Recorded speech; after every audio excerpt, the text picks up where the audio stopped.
Acabou de sair que o secretário Lutnick, que foi meu chefe na BGC em Nova York, que hoje é secretário do Comércio Exterior lá nos Estados Unidos, ele acabou de falar que as tarifas, eles vão dar isenções até dia 2 de abril para alguns produtos, principalmente na parte de alimentos para México e Canadá.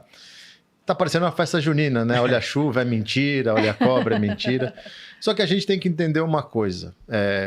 É muito importante, quando a gente começa a ter essa mudança de governo, essa postura, a gente olhar para o passado e ver como que foi lá atrás, quando esse mesmo governo implementou tarifas. Que, inclusive, muitos que criticam as tarifas, durante todo o governo do Biden, essas tarifas estavam no mesmo lugar e ninguém falou nada. Os Estados Unidos têm um déficit comercial gigantesco contra todos os parceiros. Basicamente, os Estados Unidos praticamente financia as balanças comerciais do mundo. A balança comercial americana saiu hoje com um déficit de 130 bi. E as outras balanças são quase todas superavitárias, porque ele compra muito mais do que os outros países compram deles. E o Trump quer corrigir isso, por quê? Ele assume um governo que a gente sabe muito bem que o cheque especial já estourou 37 tri. E só esse ano ele tem 7 trilhões de rolagem para fazer, e dado a dinâmica do mercado nos últimos anos, a dívida está sendo rolada tudo em T-bill, que são títulos de até 1 ano, 2 anos. Então está tudo rolando no curto prazo, com juros a 4,25, que é um custo enorme para o orçamento americano. Eu preciso equilibrar isso, eu preciso estancar a dívida, eu preciso America First. Ele foi eleito por isso. E o ponto que o Arraes levantou é o que eu estava falando. Pode-se falar o que for do Trump e tudo mais. A urna não deixa mentir que a insatisfação do americano com o governo passado era enorme.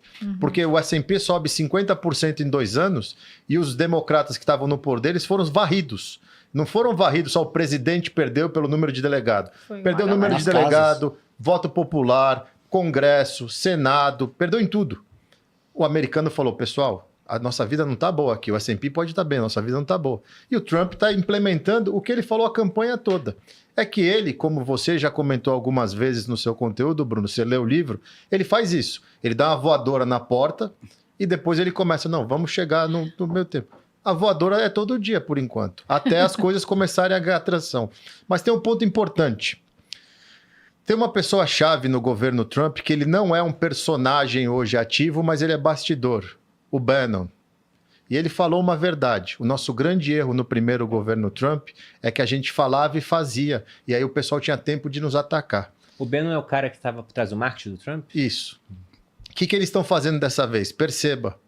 Eu vou pôr tarifa no México, tarifa no Canadá, tarifa na China, eu vou deportar todo mundo, eu vou terminar com o Hamas. Eles jogam tanta coisa que os inimigos não sabem o que eles vão ficar pegando foco. Tivemos um exemplo disso há 2 semanas.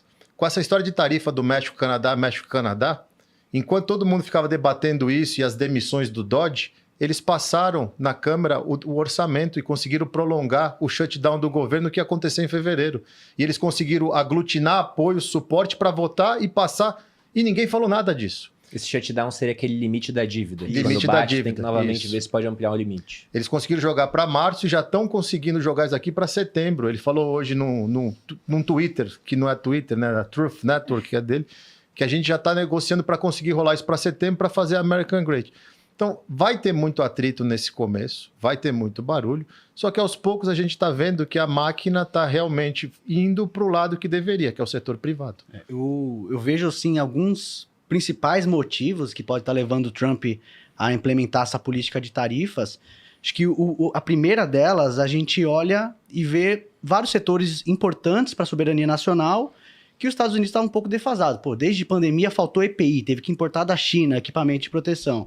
Microchips, de extrema importância para a segurança nacional, farmacêutico, um setor que os Estados Unidos está de olho e ele quer ter algum tipo de controle e melhorar esse influx, essa vinda de produtos que os Estados Unidos hoje depende da importação. Tem a questão também de melhorar alguns desbalanços que havia no comércio internacional. Por exemplo, o Brasil hoje taxa muito mais os Estados Unidos em relação ao que os Estados Unidos taxa o Brasil. 14% contra 2%. Exato. Taxa 7 vezes mais. Parece que ontem ele disse que vai resolver isso aí. Falou na terça-noite, isso mesmo. Então, e aí você tem muita gente falando, ele pode pensar numa tarifa que seja global e normalizada para todo mundo, ou ele pode assumir uma política de reciprocidade. Então, quem me taxa muito, eu taxo muito de volta. Então, isso pode... Ele quer resolver alguns desses desbalanços que existem. Então, a política de tarifa pode servir para esse sentido. E tem a questão de arrecadação, que eu acho que se fala pouco até, porque ele vai ali estender os cortes de impostos, que ele até implementou na gestão passada. E para contrabalancear, já que a gente tem um problema fiscal, como o Fábio colocou, pode ter ali uma motivação dessa tarifa como forma de arrecadar. Então eu corto o imposto aqui, estou com problema fiscal, então eu arrecado um pouco através das tarifas. Então esses são alguns dos motivos que eu vejo ali que motivam o Trump a querer passar essas tarifas. Acho que também tem o lado da margem de negociação, como o Fares colocou. Se na outra gestão eu prometi e fiz, eu também não acho que é uma estratégia errática, aleatória. Eu acho que faz parte de uma estratégia muito bem pensada do Trump. E muitas vezes vai ser só para negociar melhor. Eu acho que Canadá e México, principalmente, são tarifas que podem se esvair no curto prazo. Talvez a China uma questão mais estrutural, que aí é um concorrente direto por um poderio econômico. Mas a questão do Canadá, e o que eu tenho ouvido de muitos especialistas, me parece mais uma questão para negociar melhor. Você trouxe até uma notícia agora recente, você vai ter algumas isenções de produtos. Então, pô, eu falo alto, aquele cachorro que late, mas na hora, será que eu estou disposto mesmo a morder? Vamos negociar, vamos sentar, tem muita começo das tarifas que foi adiado. Acho que teve até um dia que ele anunciou a tarifa de manhã, o mercado reagiu mal, pô, mas as tarifas vão ser implementadas daqui a tanto, tu tem tempo para conversar até lá, e o mercado no mesmo dia se ajeitou. Então, eu acho que está muito incerto, mas me parece parte de uma estratégia muito bem pensada e menos uma questão aleatória de sair atirando para todo lado falando de tarifa, mas que mexe com o mercado, com certeza mexe. Mas aí vamos às consequências inesperadas de qualquer estratégia, porque o mundo é ultra complexo e por mais inteligente que sejam as pessoas no governo americano, eles podem pensar que teremos algumas consequências e outras aparecem de surpresa. Por exemplo, no Canadá nós teremos eleições e a esquerda estava para ser varrida, assim como aconteceu nos Estados Unidos também.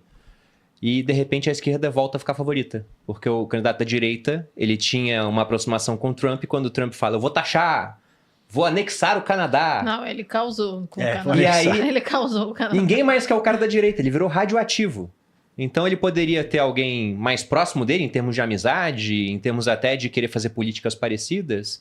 E agora, no Canadá, parece que tem essa consequência adversa.